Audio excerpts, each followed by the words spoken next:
केटा हो के हो रियल मैड्रिड त हार्यो रियल मैड्रिड त जित्यो त यार भनेको जस्तै भयो रियल मैड्रिडले जित्छ जस्तो लाग्न त मलाई होइन पहिल्यै तर 2-0ले जित्छ भनेको एक गोल खाइहाल्यो नि केटा भन्न चाहिँ अब जसले गोल हान्छ भनेको त्यसले गोल हान्ने होइन तर हिजो अब बार्सिलोनाको फ्यानहरू चाहिँ पुरा अब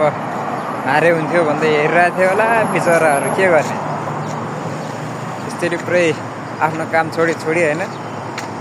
पुरै गेम हारे हुन्थ्यो भनेर गेम हेरिरहेको इम्पोर्टेन्ट काम छोडेर गेम हेरेको त काम हो भने त बार्सिलोनाको फ्यानहरूलाई त हुन त म पनि अब बार्सिलोनाको फ्यान त होइन तर रियल मैड्रिड भन्दा चाहिँ बार्सिलोनालाई नै सपोर्ट गर्छु म है त्यही पनि के गर्ने अब मेरो पनि अब म त फ्यानै त होइन त्यही पनि अब अलिक बार्सिलोनाको सपोर्टमा हो म चाहिँ